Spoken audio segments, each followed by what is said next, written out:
원맨 에세이. 왜냐하면 성경을 제대로 알아서 성경대로 살고 싶었습니다.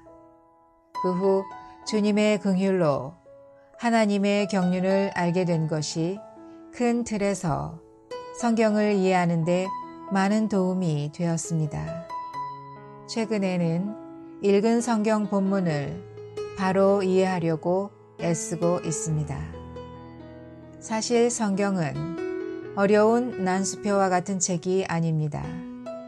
대신에 사람이 알아듣도록 하나님께서 말씀하신 것입니다. 따라서 제대로만 성경을 읽는다면 그 대부분을 이해할 수 있어야 정상입니다.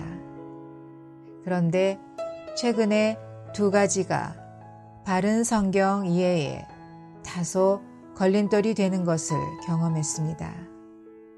첫째는 성경이 장과 절로 구분되다 보니 바뀐 장은 특별한 연결점이 없는 한 앞의 내용과는 별개라고 생각하고 읽게 되는 것입니다.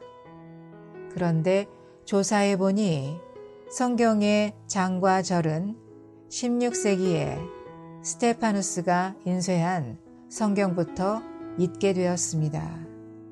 따라서 원래는 없던 장과 절은 참고용일 뿐입니다. 둘째는 번역 과정에서 원문에 있는 접속사 등이 생략되다 보니 문맥을 파악하는 단서가 없어지게 된 것입니다. 한 예로 아래 본문의 경우 신약 성경 회복록 외에 소위 한글 성경 16개 역본들 모두 for라는 매우 중요한 접속사를 생략했습니다. 왜냐하면 나는 다음 사실을 모르기를 원하지 않기 때문입니다. 형제님들, 우리 조상들은 모두 구름 아래 있었고 바다 가운데로 지나갔습니다. 고린도전서 10장 1절. 사도 바울은 위 본문의 바로 앞인 9장 끝에서 그리스도인의 생활이 성공적으로 달려야 할 경주임을 계시한 후에 자신도 몸을 쳐서 노예로 삼으면서 이 경주를 하고 있다는 말로 마칩니다. 그리고 바로 이어지는 10장 1절을 왜냐하면으로 시작합니다. 이것은 이 10장이 이스라엘 백성의 예를 들어 앞에서 다룬 내용을 보완하여 설명하고 있음을 알게 해줍니다. 마치 어린이용 그림책이 큰 글씨로 쓴 책 내용에 어울리는 사파를 그려 넣어 아이들의 이해를 돕는 것과 같습니다. 이런 관점은 아래에서 보듯이 경주를 다루는 해당 본문을 이해하는 데 큰 도움이 되었습니다. 먼저 경주를 말하는 고린도전서 9장 후반부에서 사도 바울은 다음 4가지 요점을 말하고 있습니다. 첫째, 우리의 거듭난 후의 삶은 결승점을 향해 부지런히 달리는 경주와 같다. 둘째, 이 경주의 목적은 이겨서 상을 받는 것이다. 셋째, 이기려면 모든 일에 자제해야 하고 심지어 몸을 쳐서 노예로 삼아야 한다. 넷째, 그렇지 않으면 자신을 포함한 모든 믿는 이들은 훗날 그리스도의 심판대에서 버림받을 실격자가 되거나 퇴장 명령을 받거나 거절당할 수도 있다. 이러한 요점들은 10장 전반부에서 다음과 같이 좀 더 자세히 설명됩니다. 즉, 홍해에서 침례를 받았고 영적인 음식과 반석에서 나온 영적인 물을 마신 모든 이스라엘 백성은 구원받은 이들이다. 그런데 그들 대부분을 하나님이 기뻐하지 않으셔서 그들은 광야 여정 중에 흩뿌려져 사라졌다.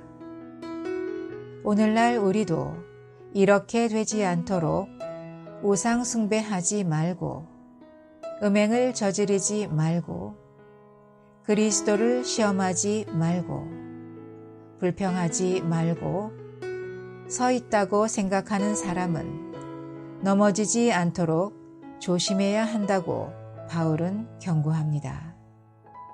저는 바울이 우리도 악한 것들을 열망하는 사람들이 되지 않도록 하려는 것이라고 말하여 이러한 경고의 대상에 자신을 포함시킨 것이 인상적이었습니다. 이러한 묵상과 추구를 통해 다음 세 가지를 제 자신에게 다시 상기시키고 싶어졌습니다. 첫째, 우리는 지금 당장 죽으면 천국에 갈 자신 있습니까?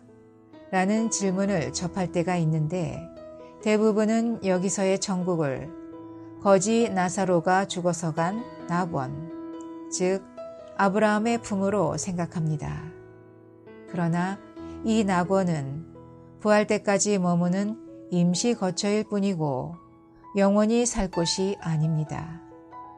우리 모두는 부활 때는 거기서 나와 죽었던 몸과 결합한 후에 공중에 서 있을 그리스도의 심판대 앞에 반드시 서야 합니다. 둘째, 빌립보서 3장의 내용에 따르면 사도 바울이 달렸던 경주는 영적인 경주였습니다. 즉, 바울의 존재 안에 있는 모든 타고난 것들을 비워내고 대신 그리스도를 얻고 더 얻어 주님으로 충만한 존재가 되게 하는 경주였습니다. 셋째, 이 경주를 신실하게 한 사람은 현명한 처녀들처럼 살아있는 동안 충분한 기름을 예비하였기에 주님을 극도로 누리는 영역인 천년 왕국 안에 들어가는 상을 받게 될 것입니다. 그러나 위 바울의 경고를 무시하고 느슨하게 산 사람은 비록 지옥에는 가지 않더라도 어리석은 처녀들처럼 천년 왕국 밖의 어둠 속에 당분간 버려지게 될 것입니다. 그러므로 우리는 모두 깨어 있어야 합니다. 오 주님, 이스라엘 백성들의 사례를 통해 우리를 깨우심을 감사드립니다. 우리 모두가 바울처럼 경주하게 하소서. 아멘.